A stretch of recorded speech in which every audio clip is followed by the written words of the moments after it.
today we are gonna demonstrate how to connect peer-to-peer connection. I'm Isabelio Menardi. I'm John Ray I. Ramirez. I'm Cedric M. Sampaga, handling the PC1. I'm Princeton Pipilan Webra, handling the PC2. I'm John Mark Bizaribay, handling the PC3. We're gonna plug in the Ethernet cable to PC1.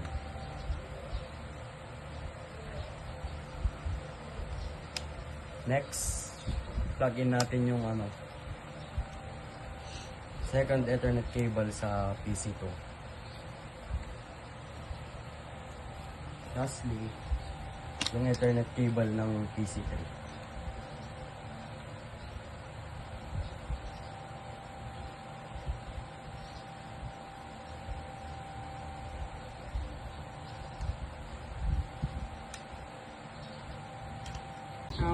Magsimula na tayo sa PC1. First, open lang natin tong control panel. Tapos sa network and internet. Network and sharing center. Tapos click lang natin to sa Ethernet. Tapos properties. Tapos dito sa IPv4. Ito lang. Click lang natin tong use the following IP address para makagamit tayo ng static IP. 192.168.1.3.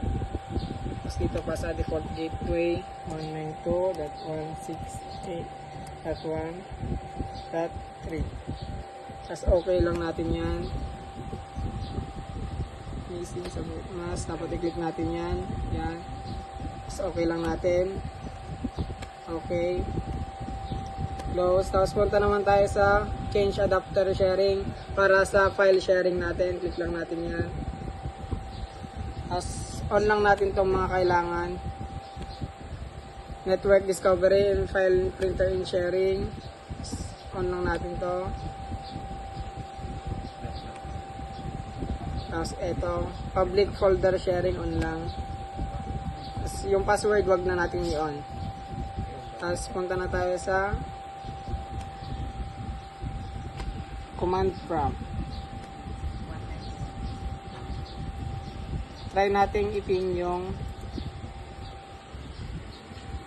router.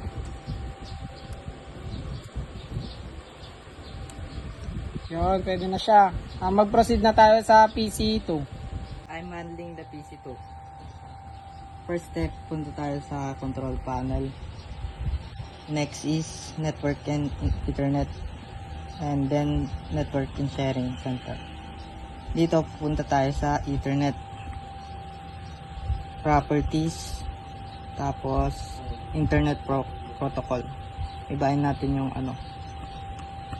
IP address 1.8.1.4, tapos ulit 192.168.1.4.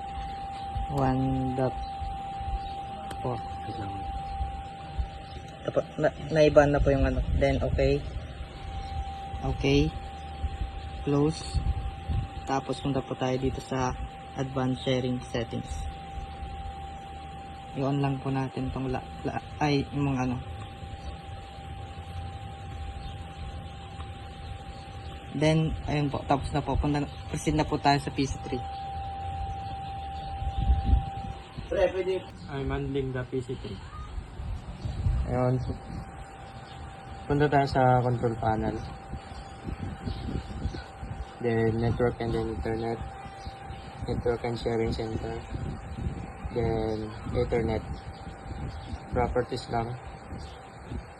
Then sa IPv4, double click. Then use the following IP address. Type lang natin na 192.168.1.5. Then click lang yung subnet. Copy lang natin yung nasa taas.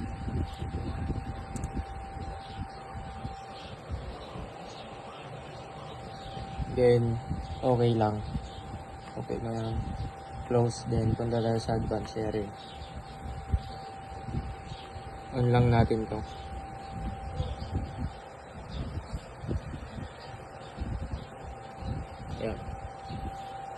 Ganun lang po. Next step, i-check natin yung connectivity ng bawat devices.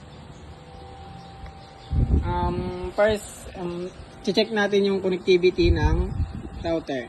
Ping 192.168.1.1. Yan yung IP address ng router. Enter lang natin. Meron siyang connectivity. Then, yung PC2 naman. 192.168.1.3. Meron din connectivity sa PC2. Yan yung 1.3 yung ginamit yung IP. Yung PC3 naman yung 192.168.1.4. Ito naman yung isang device. Yan, may connectivity rin. And sa PC3 naman tayo. Ping 192.168.1.5. Yan. Merong connectivity lahat ng devices. Next, check naman natin sa PC2. Okay, i-check natin yung connectivity ng bawat devices. Ito yung PC2. Punta ka sa command prompt. Ito, i-check natin yung connectivity ng router.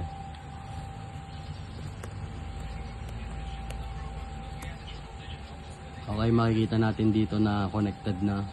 Next, i-check naman natin yung connectivity ng PC1.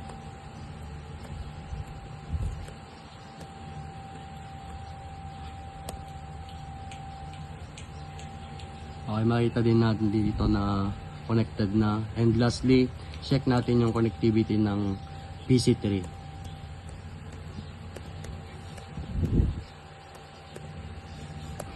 Okay. Makita din natin dito na connected na siya sa PC3. Ngayon, dito naman sa PC3, i-check natin yung connectivity ng lahat.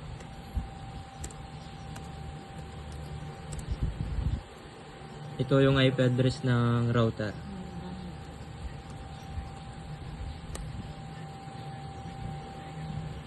Yan, connected siya.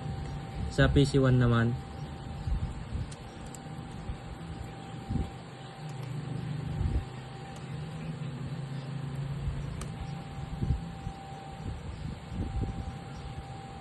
yan, connected din siya sa PC1. Last sa PC2 naman.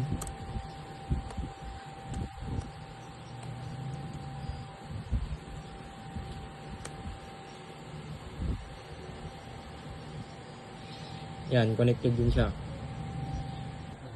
Ngayon mag-proceed na tayo sa folder sharing. Open lang natin tong file.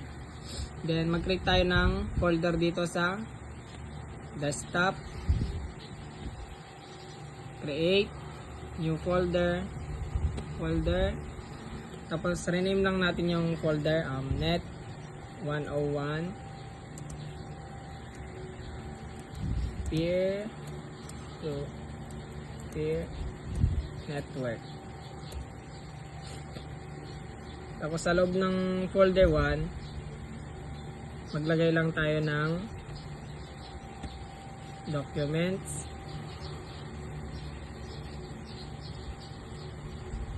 Kunwari ito, lalagay natin to.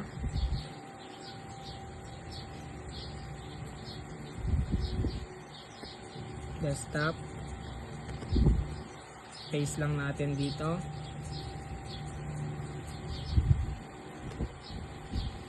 Tapos share, properties, sharing, tapos share. Tapos dito sa permission, click lang natin yan, drop down. Tapos sa everyone, then add lang natin, add. Tapos nandito na yung everyone, palitan natin to ng read and write para ma-edit ng ibang PC yung file na gagawin natin. Tapos share, done. Tapos dito sa advanced sharing, click lang natin yan, share this folder, click lang natin, Then, apply.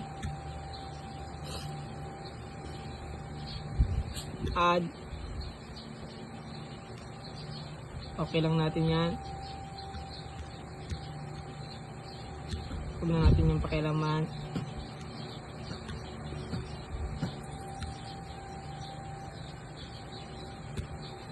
Okay.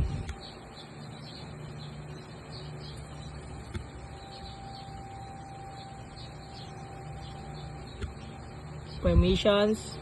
Dapat i-allow natin to lahat. Full control. Tapos add. Cancel lang natin yan.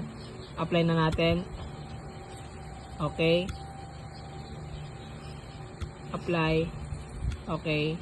Then, i-close na natin. Punta na tayo sa PC2 para i-check natin kung na-open na nila yung shinare nating folder. Ngayon naman, open natin yung file na galing sa PC1. PC1. Ito po yung file na galing sa PC1. Open po natin. Open. Then, edit po natin. Palitan po yung pangalan.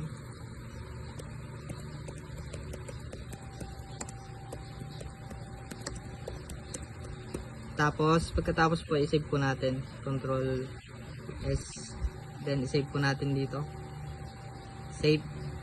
Ano po. Tapos, proceed na po tayo sa PC3. Try naman natin buksan dito sa PC3 yung shinare na file.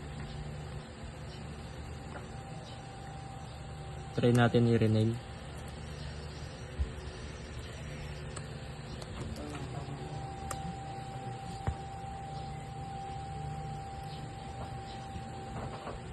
Try natin buksan.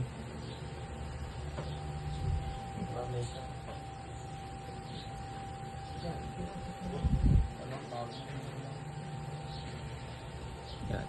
Try natin i-edit yung file.